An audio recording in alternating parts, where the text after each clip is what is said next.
Assalamualaikum warahmatullahi wabarakatuh. Teman-teman geografi, mudah-mudahan semuanya sehat walafiat. Hari ini kita akan coba mempelajari tentang cara mendapatkan citra satelit tanpa harus berbayar, bisa melalui aplikasi, bisa juga didapatkan melalui situs-situs penyedia citra satelit digital secara open source. Nah, melalui aplikasi kita bisa menggunakan aplikasi-aplikasi seperti eh, kita bisa menggunakan beberapa aplikasi, di antaranya adalah eh, kalau kita menggunakan ArcGIS, di sana kita sudah disediakan namanya ArcGIS Base Map. Kemudian di Google Earth kita juga bisa mendapatkan citra satelit. Kemudian kita juga bisa mendapatkan citra satelit itu dengan menggunakan aplikasi downloader citra namanya Universal Map Downloader seperti ini. Kemudian kita juga bisa mendapatkan citra satelit itu dengan menggunakan aplikasi SAS Planet seperti yang saya tunjukkan di layar saya, di kursor saya, ini namanya SAS Planet. Nah, kita juga bisa mendapatkan citra satelit itu melalui aplikasi-aplikasi penyedia atau situs-situs penyedia citra satelit secara gratis atau terbuka. Itu banyak, kita bisa tinggal googling saja. Situs penyedia citra satelit gratis. Nah, ini di sini bisa kita lihat ada beberapa situs yang menyediakan citra satelit secara gratis. Di antaranya ada NASA Earth Observation atau NEO, kemudian ada USGS Earth Explorer, kemudian ada ESA Sentinel Satellite Data, kemudian ada NOAA National Oceanic and Atmospheric Administration Class, kemudian ada Terra Populus, kemudian ada NASA Revert, kemudian ada Earth Observation Link atau EOLI, kemudian ada National Institute for Space Research atau INPE. Nah, hari ini kita akan coba gunakan ini yang kedua. Yang kedua ini namanya USGS Earth Explorer. Nah, kita cukup googling saja USGS Earth Explorer. Nah, di halaman teratas ini kita sudah bisa lihat situs dari Earth Explorer .usgs.gov atau earthexplorer.usgs.gov. Kita tinggal klik.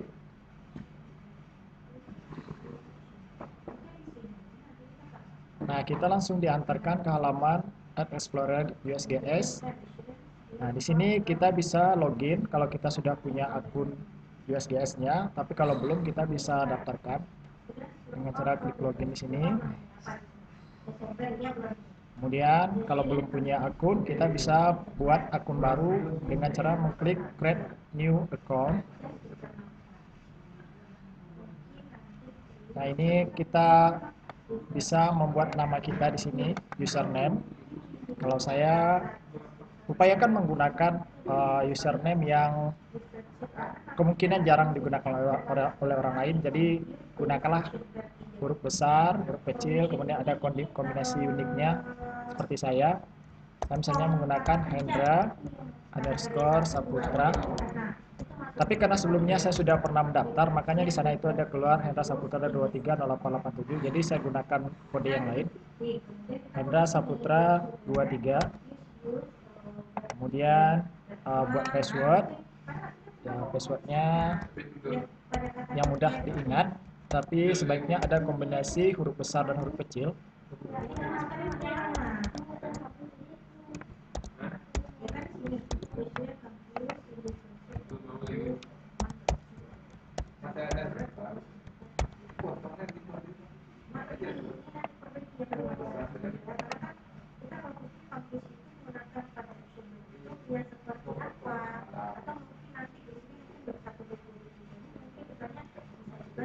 Oh, ternyata dia meminta kita please use at least 12 characters. Artinya kita minimal menggunakan setidak-tidaknya itu 12 karakter, sementara tadi saya baru membuat 11 karakter. Jadi dia harus lebih dari minimal 12 karakter.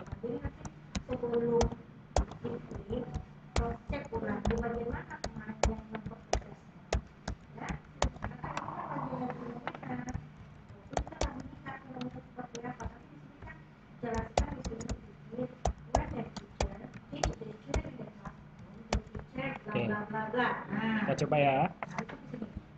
Nah, berhasil. Jadi karena saya itu suka lupa dengan password, jadi saya simpan saja di akun dari Firefox saya, supaya nanti saya tidak perlu lagi memasukkan kembali.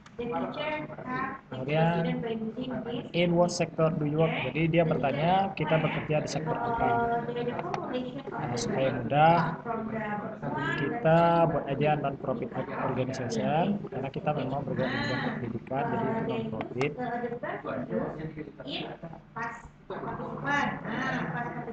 Which of the following characteristics you as a user of remote sensing data from USGS? Jadi di antara pilihan yang ini nih, kita itu pengguna UX, pengguna remote sensing, nah karakter seperti apa? Apakah kita itu data provider, penyedia data ya, kemudian end user, applied end user, kemudian ada product developer, penghasil produk, atau manager, atau technical. Kita ya gunakan saja end user penggunaan, karena katanya di sini termasuk dalam end user ini adalah apply data or product, artinya pengguna data atau produk yang termasuk dari data to accomplish my work, membantu pekerjaan. Dalamnya termasuk di bidang saintis atau pengetahuan, kemudian penelitian, dan juga education atau pendidikan. Kemudian kalau ada yang lain boleh diisi, kalau tidak usah diisi. Kemudian does your work use remotely sense data from USGS? Jawab saja yes.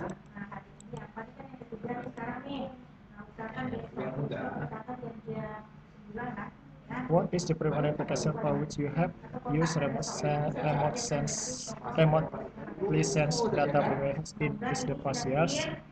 Ya, tentu saja kita sebagai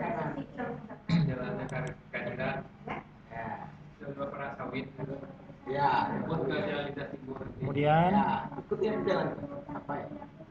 apa fungsi utama dari penggunaan data remote sensing dari USGS yang akan kita gunakan?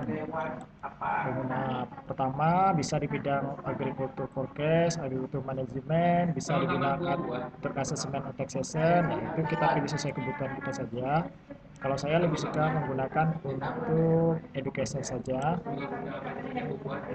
In addition now to the primary application, in what other areas have you used remote sense data from USGS in the past years? Di tahun sebelumnya. Jadi karena saya belum menggunakannya. Oke.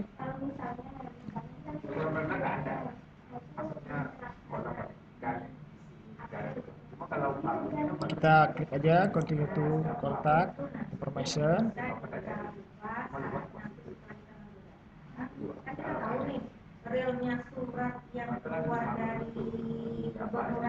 In what sector do you work? Oh, ini no ya, kita pilihnya no.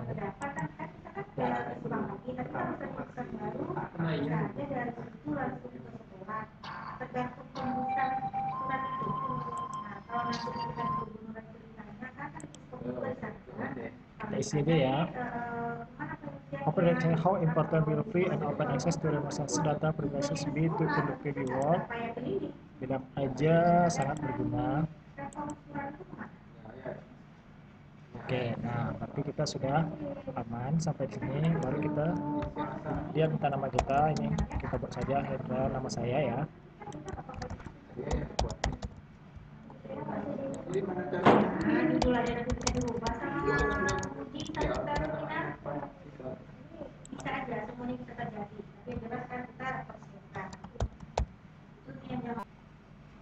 Nah, jika sudah melakukan registrasi di akun USGS, maka kita bisa melakukan konfirmasi melalui email kita. Itu aja ya, kata kita apa lagi ya? Karena saya tadi menggunakan email satunya lagi, jadi saya pindahkan dulu dia ke email ini. Dari KPPN pun dari notifikasi ada juga yang terbaru itu terbaru ya ada pengaruh tersebut karena bank BTN itu tidak ada tanda-tanda rektor karena tempat PT.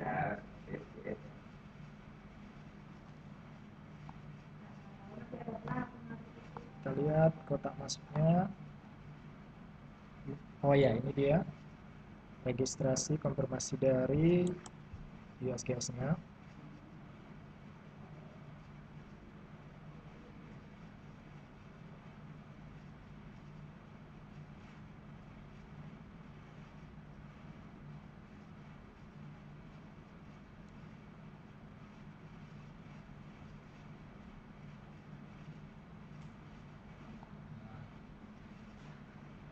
Kita tinggal klik yang tanda biru ini.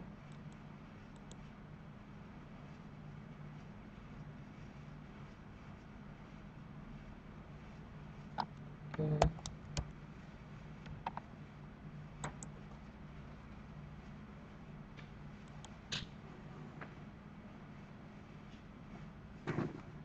Kita coba untuk masuk.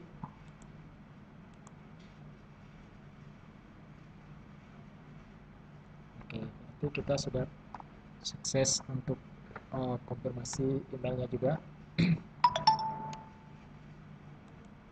Kita kembali ke tampilan utama dari App Explorer tadi.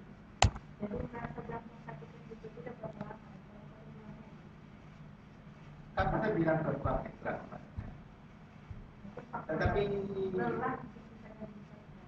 apa?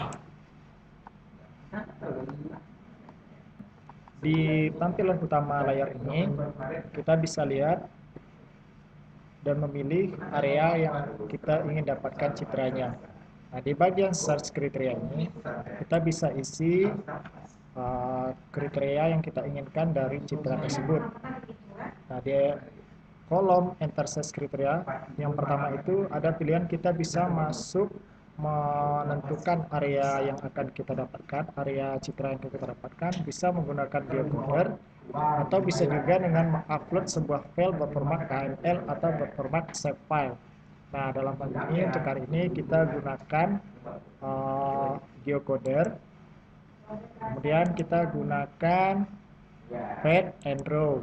Fed and Row itu sejenis grid atau petakan yang berbentuk bujur dan lintang. Nah, kalau kita tidak tahu Riau itu atau Kota Pekanbaru itu misalnya atau wilayah yang akan kita download citranya itu, kita googling saja Fed and Row. Nah, di sini saya sudah mencari Fed and Row untuk Provinsi Riau. Jadi Fed and Row untuk Provinsi Riau itu untuk Fed-nya atau bujurnya dia itu berada di antara Fed 125 sampai Fed 126. Sedangkan row-nya dia berada di row 59 sampai row 60. Jadi kita tinggal isi di sini. Isi di sini Fed 1 untuk Kota Pekanbaru. Fed 126 dan row-nya row 60. Row-nya adalah row 60 untuk Kota Pekanbaru. Kita juga bisa menggunakan garis koordinat dengan membentuk poligon, bisa juga berbentuk circle atau lingkaran, bisa juga predefined area. Tapi dengan predefined area ini kita harus menambahkan sebuah save file lagi sama seperti yang di atas tadi, KML atau save upload. Nah, kita gunakan saja polygon. Kita pilih saja yang polygon.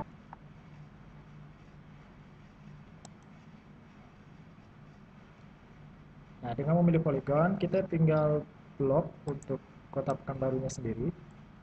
Ini kita hapus dulu ya, tadi berklik.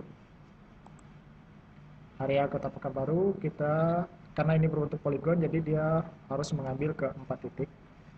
Titik pertama kita letakkan saja di sini, kemudian titik kedua di sini, kemudian kemudian ketiga di sini, dan penutupnya kita di sini. Nah, jadi ini area yang tercover dari wilayah yang akan kita download citranya. Kemudian ini data range. Data range itu rentang tanggalnya. Kita mau dari ini kita bisa isi di sini tanggal berapa sampai tanggal berapa.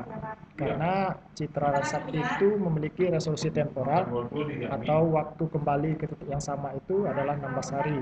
Jadi 1 bulan itu kemungkinan Citra Landsat yang dihasilkan oleh Citra itu 1 sampai 2 buah Citra saja. Jadi karena saya tidak tahu persis tanggal berapa dia akan melewati kota Pekanbaru, jadi kita buat saja rentangnya dari tanggal 1 Oktober sampai dia tanggal terakhir tanggal 27 Oktober kemarin. Kemudian cloud cover artinya tutupan awannya rentangnya 0 sampai 100%. Kalau bisa kita seminimal mungkin. Kalau bisa kisaran awannya rendah saja, kisaran sekitar 40% saja. Maksimal 40% saja.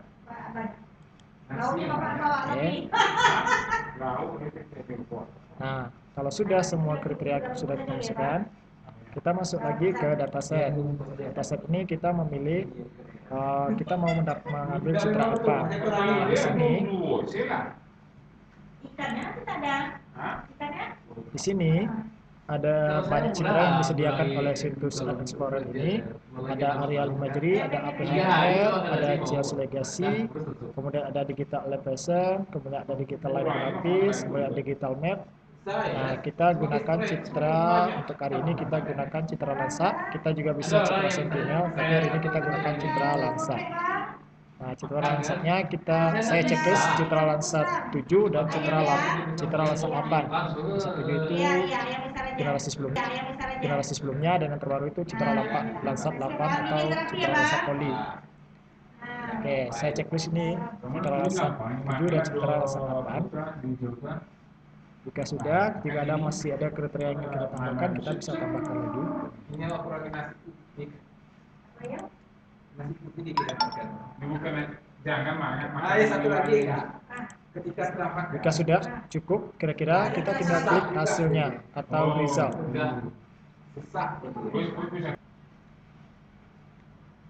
pada layar kita ini sudah tampil display dari citra liputan dari tanggal 1 Oktober 2020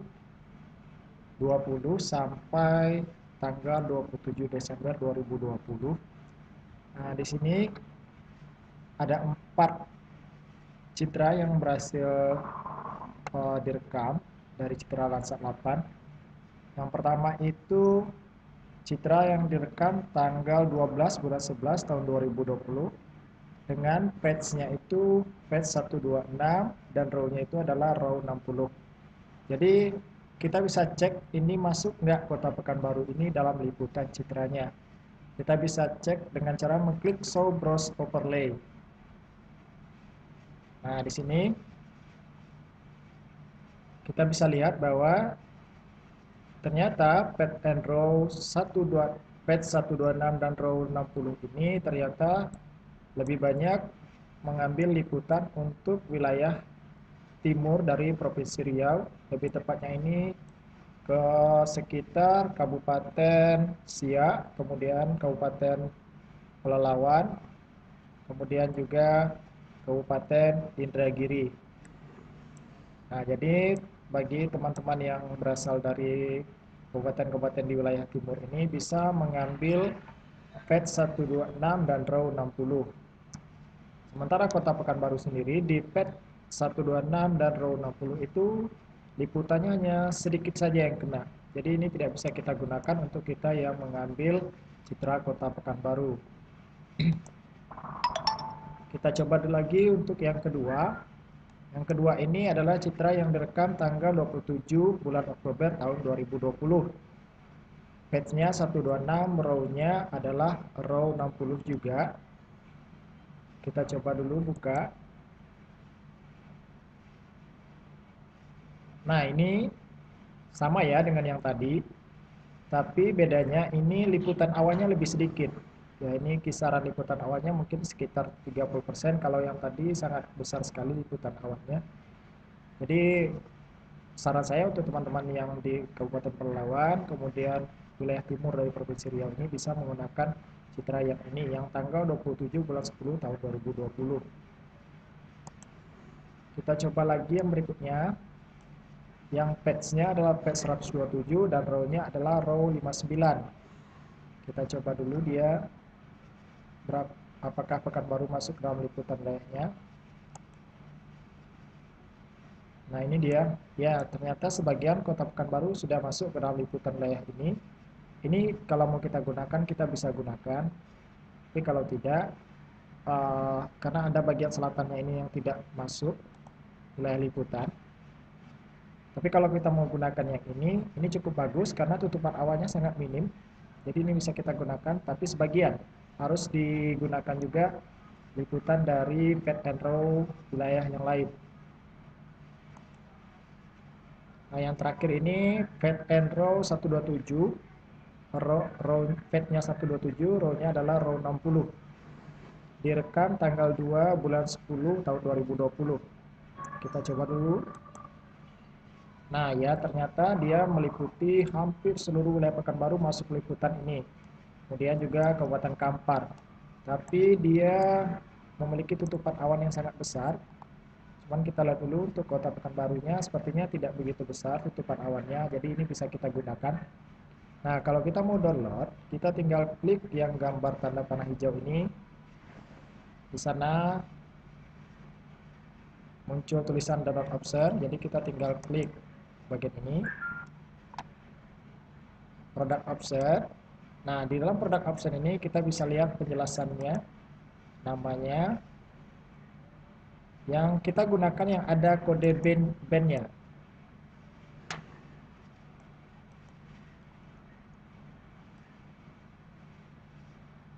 Nah ini dia, Landsat 8 direkam tanggal 2 bulan 10 tahun 2020 sampai tanggal 7 bulan 10 tahun 2020. Ini adalah band satunya. Jadi kalau kita mau download yang band satunya, kita tinggal klik di gambar ini, download product file. Tinggal kita klik.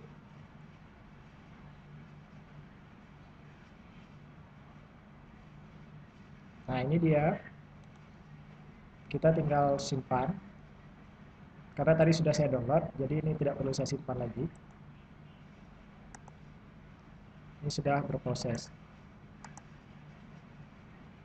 Jadi kita tinggal tunggu ini selesai.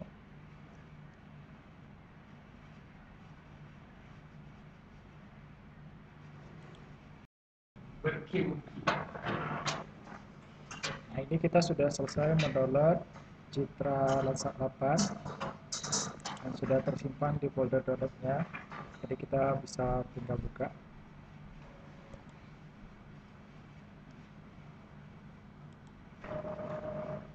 Dia band 1, band 3, band 4, band 5, band 7, band 6, band 10. Oh ternyata band 2 nya belum terdownload.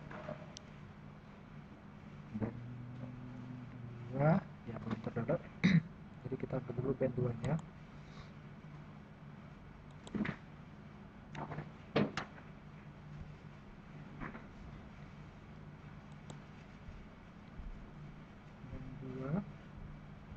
Kemudian band 2 nya.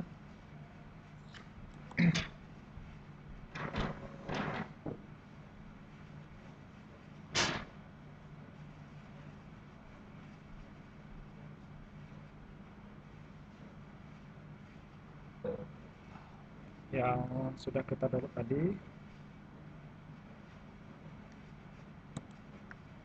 kita bisa pindahkan ke folder kerja kita. Ya. Oh ini.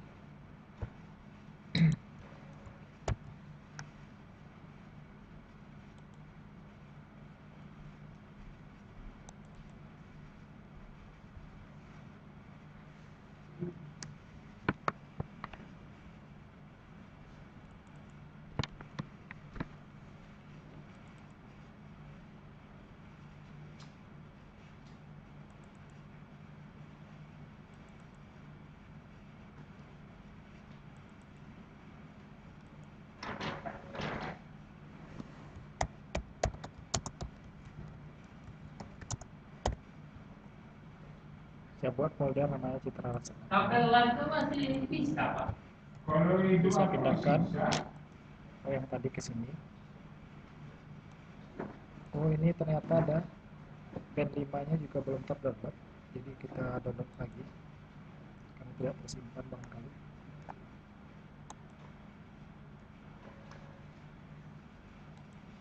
Yang 2 sedang didownload. Kita coba ambil pen 5-nya juga. Windows ke FTKB.